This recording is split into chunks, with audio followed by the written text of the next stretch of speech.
Amigas y amigos, señoras y señores, damas y caballeros, tengan muy, pero muy buena tarde. Sean bienvenidos a Conexión Académica. Mi nombre es Edgar Hernández Morales. Hoy vamos a platicar con el doctor René Santizo Fión. Él es especialista en cirugía general, egresado de la Universidad de San Carlos de Guatemala. También tiene la especialidad en otorrinolaringología por la Universidad Autónoma de México, la UNAM. Es autor de los libros Desde el umbral de la muerte y del libro Morí y vi, donde usted encuentra todos estos temas del doctor René Santizo Fión, con quien vamos a platicar hoy la religión como medicina. Bien, doctor, sea bienvenido entonces a Conexión Académica. Hola, buenas tardes, Edgar. Buenas tardes, radioescuchas y todas las personas que nos pueden observar y ver desde diferentes vías de diseminación. Pues bien, doctor, la religión como medicina, ¿cómo la podemos ver desde una perspectiva científica, doctor? Bueno, Edgar, siempre ha habido un poco de sesgo en cuando hablamos de religión y cuando hablamos de ciencia, pero recientes estudios han demostrado lo que las personas han sabido por milenios, porque la religión es parte de la cultura de todas las sociedades de la humanidad. Algo bueno han de tener, aparte de la fe, la esperanza y la caridad. Más que esperar un más allá después de la muerte, algo hace que las personas se reúnan con una creencia en común. Y ese algo ahora se está estudiando científicamente para validar el por qué la religión y la espiritualidad nos pueden beneficiar desde el punto de vista físico, mental, social y espiritual. Religión, muchas religiones. Espiritualidad, lo que une las religiones. Esa empatía, esa caridad, ese querer compartir con la naturaleza, con uno mismo, en un sentido de vida, puede interpretarse como espiritualidad. Y para que podamos hablar en 20 minutos algo más concreto, vamos a definir las religiones como esos consensos sociales que tienen ritos, tradiciones, hay algunas actividades específicas y esa espiritualidad sería el común denominador de esas religiones. Religiones abrahámicas, el Islam, el judaísmo, el cristianismo, el hinduismo, el budismo, el confucianismo, el taoísmo, etcétera. Y las religiones espirituales o la espiritualidad sería la fe en Dios, la esperanza en el alma y un código de conducta moral que espera una trascendencia en el más allá, un sentido de vida para vivir cada día en su vivir, por qué vivimos, por qué estamos aquí, para dónde vamos, sería la espiritualidad. Entonces, esos estudios establecidos por el doctor Koenig, muy interesantes, nos han podido determinar que las personas que son religiosas tienden a mejorar su salud mental, mejora el estrés, mejora la ansiedad y mejora la depresión desde el punto de vista mental. Desde el punto de vista físico, mejora los telómeros, que son las partes distales de los cromosomas, que mejoran la calidad de vida, y las personas más religiosas tienden a vivir más. Las personas religiosas y espirituales tienden a tener menor ansiedad, depresión y angustias. Desde el punto de vista físico, aparte de la prolongación de los telómeros que prolongan nuestra vida, hay un aumento de las interleucina 6 y también hay un aumento de la proteína C reactiva, medido en las personas religiosas y espirituales, comparados con las personas que no tienen ninguna religión y ninguna espiritualidad. Y esto se ha podido comprobar a través de estudios. Estudios en las monjas. Un estudio famoso demostró que las monjas que tenían un hábitat en común, que comían en común, su actitud hacia la vida, su empatía hacia las otras, su espiritualidad, su rezo, su oración, su contemplación, su ayuno, su dieta, su ejercicio físico, mental y social, les hacía vivir más. En un estudio de Harvard, donde vieron a personas de 80 años de edad y les preguntaron qué es lo que los hacía más felices, fue la empatía, la amistad, el estudio del cortisol, si lo quieren ver así, endorfinas, serotonina a nivel cerebral, que prolongaban la vida. Entonces, la religión y la espiritualidad, desde el punto de vista científico, según los estudios de Koenig, al comparar los grupos, se pudo establecer que disminuía también la hipertensión, disminuía la gastritis, disminuía las enfermedades como la diabetes, la hipertensión, la obesidad incluso. Y también prolongaban la vida y mejoraba la respuesta inmune. ¿Qué significa esto? Que los grupos religiosos y espirituales tienen mejor defensas. Y eso lo vimos ahora con el COVID. Si el COVID le daba y mataba a la gente de acuerdo a factores genéticos y epigenéticos y ambientales.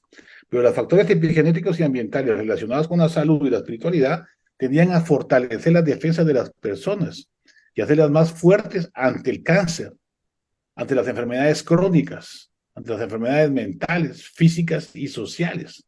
La empatía del grupo religioso ayuda a las personas a sobrevivir a través de los milenios y los cientos de años que hemos vivido sobre la faz de la tierra.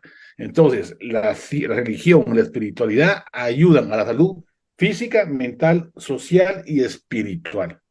Pero cuando este tipo de relación se vuelve una obsesión, un complejo obsesivo compulsivo, también puede causar problemas, que eso es lo que se dirigía la neurosis de Freud, que él decía que había gente que era muy obsesiva, compulsiva, y si eran, por ejemplo, como hacía Ignacio de Loyola, que se lapidaba él solito, como una tradición de ciertos grupos católicos o cristianos. Eso en realidad daña el cuerpo, espiritualmente puede fortalecerlo, pero es un sentido como aquellos hindús o budistas que caminan sobre las brasas ardientes para demostrar su amor a Dios o su fe, o aquellos que se atraviesan en la lengua con unos cuchillos o la mejilla o la piel. Bueno, en fin, lo humano es un complejo, pero puede llegar a esos estados de trance y no tener dolor cuando hace un abordaje espiritual. O sea que esa lapidación sin dolor o con dolor, es de caminar sobre las brasas, eso atravesarse, tiene un complejo mental que logra disociar la mente del dolor y no percibir el dolor. O sea que la fe es muy poderosa y la fe te puede salvar o te puede matar, como hablamos la pasada con el vudú, con el exorcismo, que la fe y la religión en un aspecto obsesivo compulsivo puede ser mal, pero un aspecto religioso estándar, cumpliendo la aura mediocre sobre el justo medio, como decía Aristóteles, nos puede salvar y nos puede llevar al camino del bien. Entonces, ¿de qué depende que la religión sea buena o mala? Como hemos dicho aquí mil veces, del individuo, de la sociedad y del grupo, pero cada quien es libre y tiene su libre albedrío dirigido por Dios para hacer cada quien lo bueno o lo malo. Lo bueno y lo malo lo hace la mente humana, como decía Aristóteles, San Agustín. Y lo malo es la ausencia de Dios, como dijimos la vez pasada. Entonces, la ciencia sí ha verificado lo bueno de la religión, lo bueno de la espiritualidad y también lo malo en unos pocos casos, en aquellos que tienen un trastorno obsesivo compulsivo que los puede llevar a pecar o a encaminarse al camino del mal, al hacer mal a las otras personas. Entonces, no es la religión la buena y la mala. La buena y la mala son los individuos de donde sale lo bueno y lo malo. Doctor, y supongo que ayuda también, si el enfermo tiene esa fe, tiene su religión, el médico también con su fe y con la religión aumenta la empatía y esto pues colabora enormemente. Exactamente, ahora te está haciendo un estudio y hay nuevos proyectos médicos en los hospitales donde se ve este aspecto espiritual, sobre todo al final de la vida o en personas con enfermedades complejas, crónicas, debilitantes e incapacitantes, donde el apoyo religioso es muy importante. No solamente secular de parte del médico, de la enfermera, de la persona que lo ayuda a caminar y lleva la camilla, como incluso también de los mismos religiosos. Si alguien está malo, se está muriendo y pide, por ejemplo, los santos óleos, a mí me dieron los santos óleos 2 veces. Y les quiero contar que cuando recibí, uno fue por el accidente de aviación, que ya me estaban dando por muerto. Otra fue el infarto, y me acuerdo cuando salí en intensivo. Y otra vez que me enfermé también de otro infarto. Bah. Entonces, que total que ya tengo 2 veces que me fueron a dar los santos óleos, pero cuando se los dan a uno, yo que no soy una persona como quien dice de fe extraordinaria, soy un común y corriente mortal, no soy un santo tampoco, pero sentí un regocijo espiritual que me tranquilicé y me dio paz, que hasta los mismos colegas me preguntaban que si estaba drogado. Decía que no.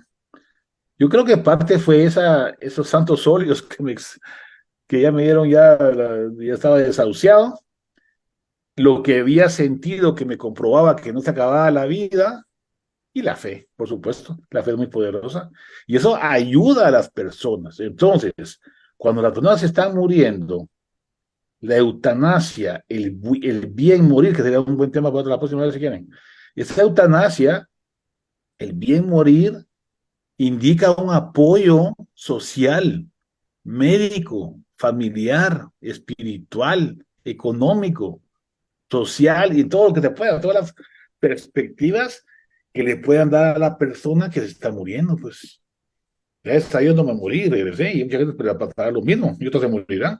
Pero ese apoyo en esos momentos trascendentes entre la vida y la muerte, por parte del religioso, del pastor, del padre, del, no sé, del imán, o de quien sea, es importante desde el punto de vista espiritual que lo llegue a ver a uno, porque uno tampoco es religioso, pues. Y si alguien se está muriendo y pide un padre, pues que llegue el padre, que llegue el pastor, que llegue el imán, que llegue, ¿cómo se llaman los judíos? Los, no sé, ¿cómo se llaman? Bueno, ¿cómo se llamen? Los dirigentes religiosos de todas las religiones, el budismo, por ejemplo, el judaísmo también, que hay que ponerse las posiciones, el hinduismo, que muchos de ellos piden hasta la muerte azul.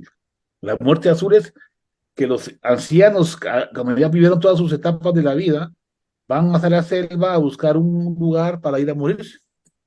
Y lo bueno para ellos es que se lo mueran, que no se mueran y los lleven a un lugar donde se lo coman los cuervos, para que haya un reciclaje de la vida, dicen ellos. Bueno, en fin, hay muchas tradiciones de la muerte y de la vida, otro día hablamos de eso, pero la parte espiritual que apoya al individuo es lo que estamos hablando aquí. La parte espiritual y religiosa que nos puede ayudar a trascender hacia aún más allá, le da más calma, más compasión. Los libros de Elizabeth Kübler-Ross, Raymond Moody y otros más que hablan como esa transición, es importante estar acompañado. Muchas veces en el buen morir es mejor morirse uno en su casa con sus familiares y sus amigos y sus vecinos y su padre que morirse en un hospital abandonado a medianoche sin nadie a la par de uno.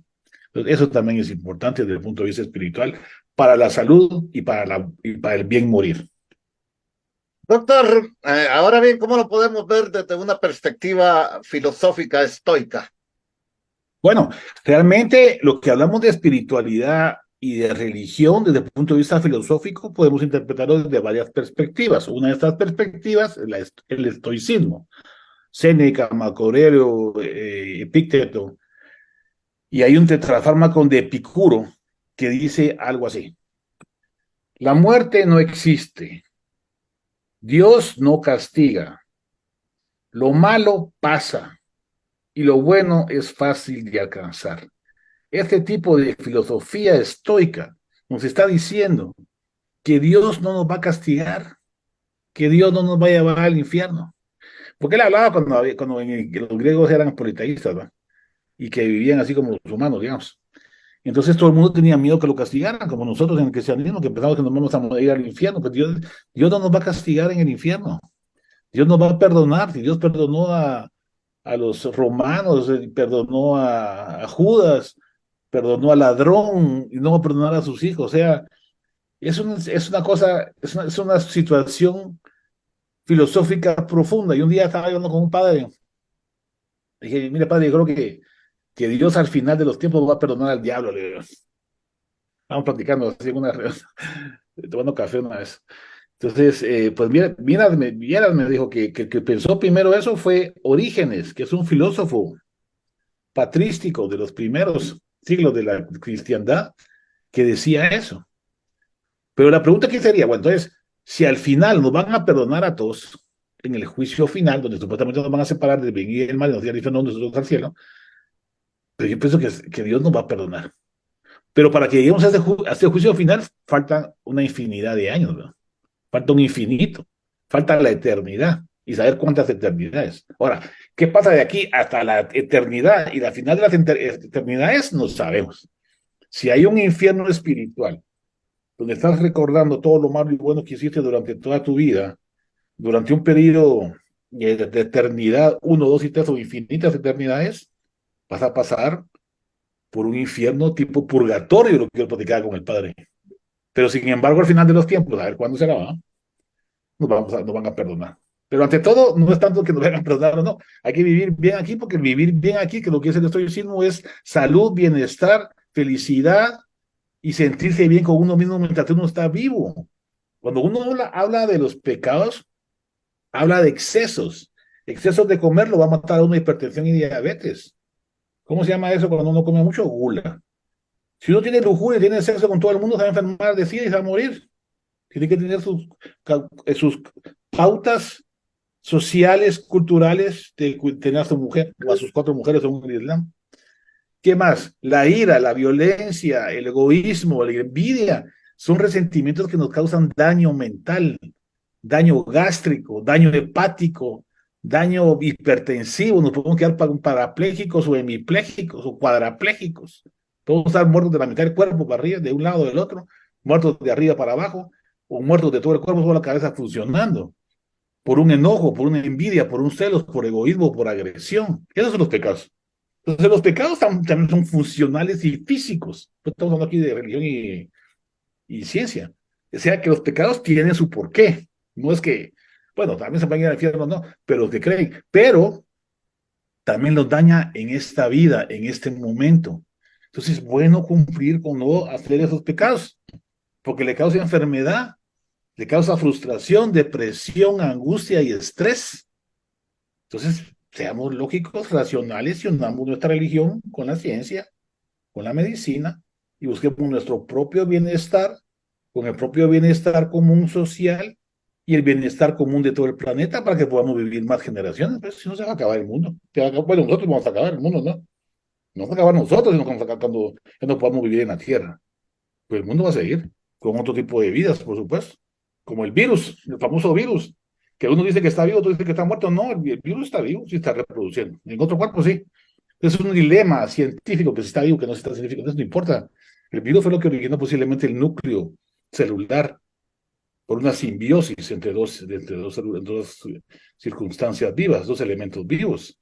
Entonces, dos elementos vivos, tanto el ADN de un virus, el RNA, entonces una célula, la célula se multiplicó y con eso la vida, pues digamos, es una teoría muy interesante. Va, entonces quiere decir que la filosofía nos indica que no hay que temer a Dios, eh, el sentido de la vida, es bueno encontrar nuestro sentido de vida para vivir mejor cada momento de la vida y vivir en bienestar y encontrar la felicidad. Y el dolor tarde o temprano va a pasar. Y la muerte no existe, dice ¿cómo se llama? De Epicuro, porque cuando uno se muere, ya no se da cuenta que está muerto, dice él, ¿va? Yo sí me di cuenta que estaba muerto. Pero si la gente que dice que normalmente no se muere y no se da cuenta es porque no se va a dar cuenta que está muerto. Entonces no puede percibir la muerte. Bueno, yo me medio morí, yo sí sentí que estaba muerto, yo sí me di cuenta que...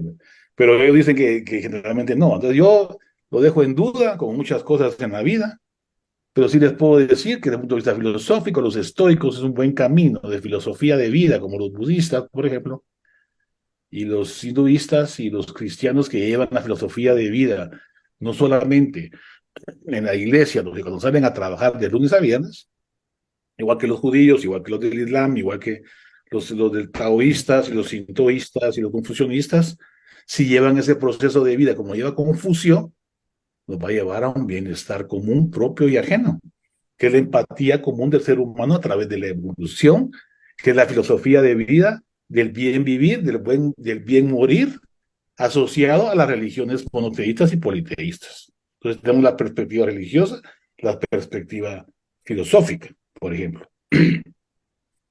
Doctor, cuando alguien pregunta, porque yo he oído eso de que la vida no es justa, Que no es justa. ¿sí?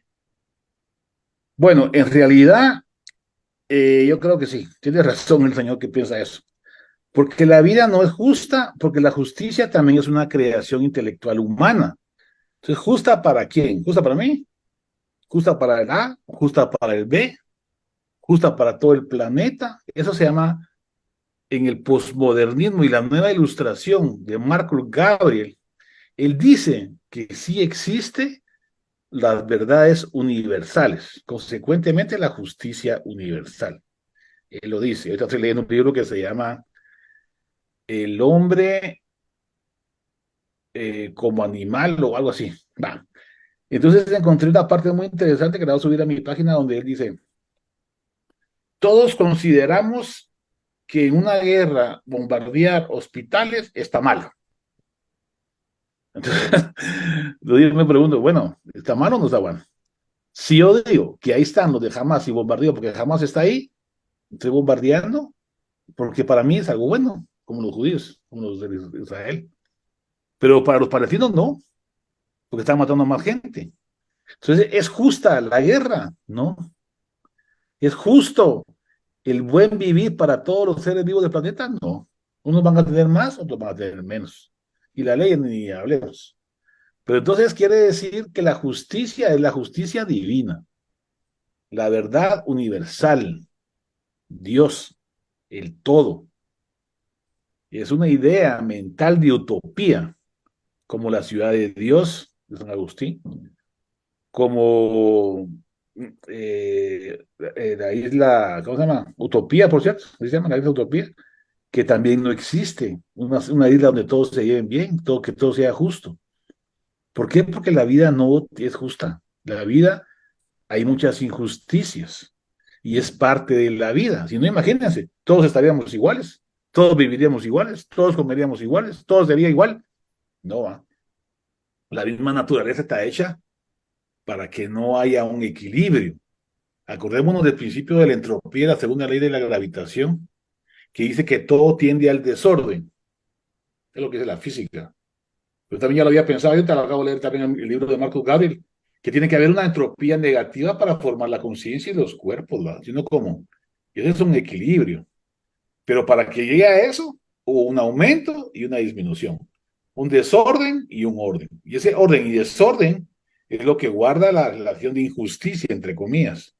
¿Qué se llama ahora emoción? Emoción es buscar el bienestar y evitar el dolor, entre también los estoicos.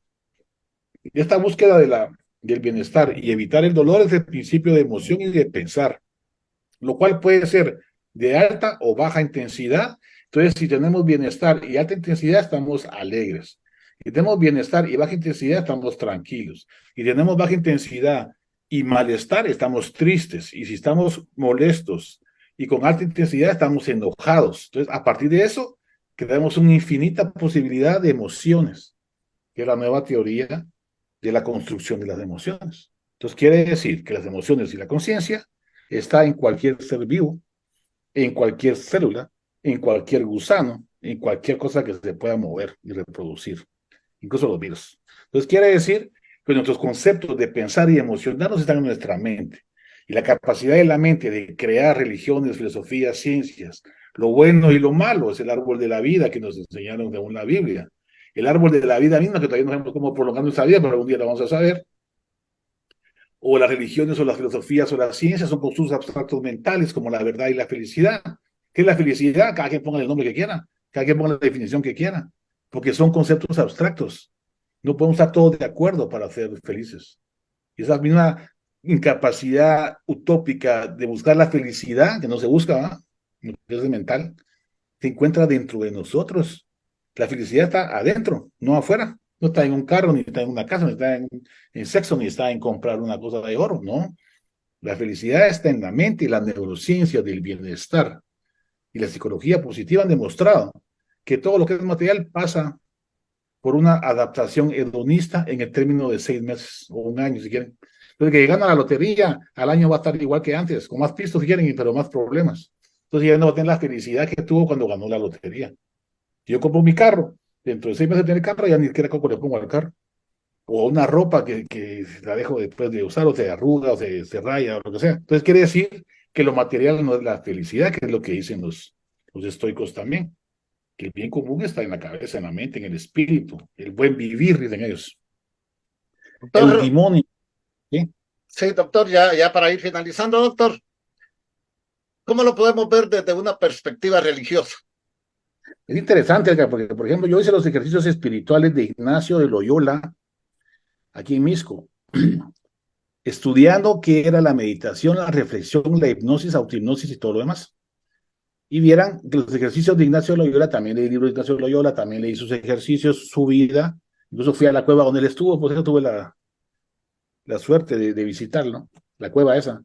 Entonces, esa introspección, el aislarme en una cueva, ese ayuno prolongado que me refresca la mente. Es de sentirme humilde y agradecido y perdonar es lo que lleva a la mente a ese estado de bienestar.